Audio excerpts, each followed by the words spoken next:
തൃശൂർ പടിയൂർ ഇരട്ടക്കൊലപാതക കേസിലെ പ്രതി പ്രേംകുമാറിനായുള്ള തെരച്ചിൽ സംസ്ഥാനത്തിന് പുറത്തേക്ക് വ്യാപിപ്പിച്ചു.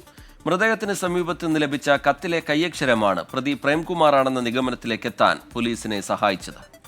രേഖയും അമ്മ മണിയും കൊല്ലപ്പെട്ടത് വ്യത്യസ്ത സമയങ്ങളിലാണെന്ന്, ഇരുവരെയും കഴുത്ത് ഞെരിച്ചാണ് കൊലപ്പെടുത്തിയതെന്നും പോസ്റ്റ്മോർട്ടത്തിലൂടെ വ്യക്തമായി.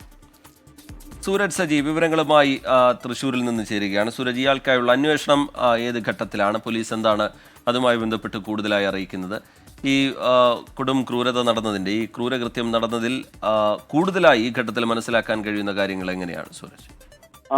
ഈ പ്രേംകുമാറിന് വേണ്ടിയുള്ള അന്വേഷണം അത് സംസ്ഥാനത്തിന് പുറത്തേക്കും വ്യാപിപ്പിച്ചിരിക്കുന്നു എന്നുള്ളതാണ് ഒടുവിൽ വരുന്ന വിവരം. ആദ്യ ഭാര്യയെ പ്രേംകുമാർ കൊല്ലപ്പെടുത്തുന്ന സമയത്ത് അന്ന് ഒരു മാസത്തോളം പ്രതി ഒളിവിൽ കഴിയുന്ന ഒരു സാഹചര്യമുണ്ടായി.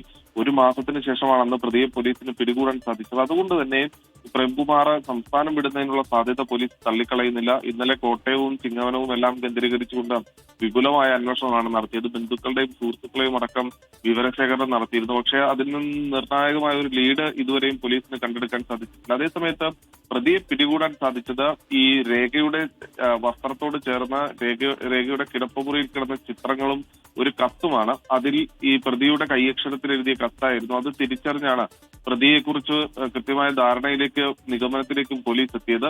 എന്തായാലും അധികം വൈകാതെ പ്രതിയെ പിടികൂടാൻ സാധിക്കും എന്നുള്ള ആത്മവിശ്വാസം തന്നെയാണ് പോലീസ് പങ്കുവയ്ക്കുന്നത്. ശരി, സൂരജ് സജി തൃശൂരിൽ നിന്ന് വിവരങ്ങൾ പങ്കുവയ്ക്കുകയായിരുന്നു. പ്രതിക്കായി സംസ്ഥാനത്തിന് പുറത്തേക്കും വലവിരിക്കുകയാണ് പോലീസ്.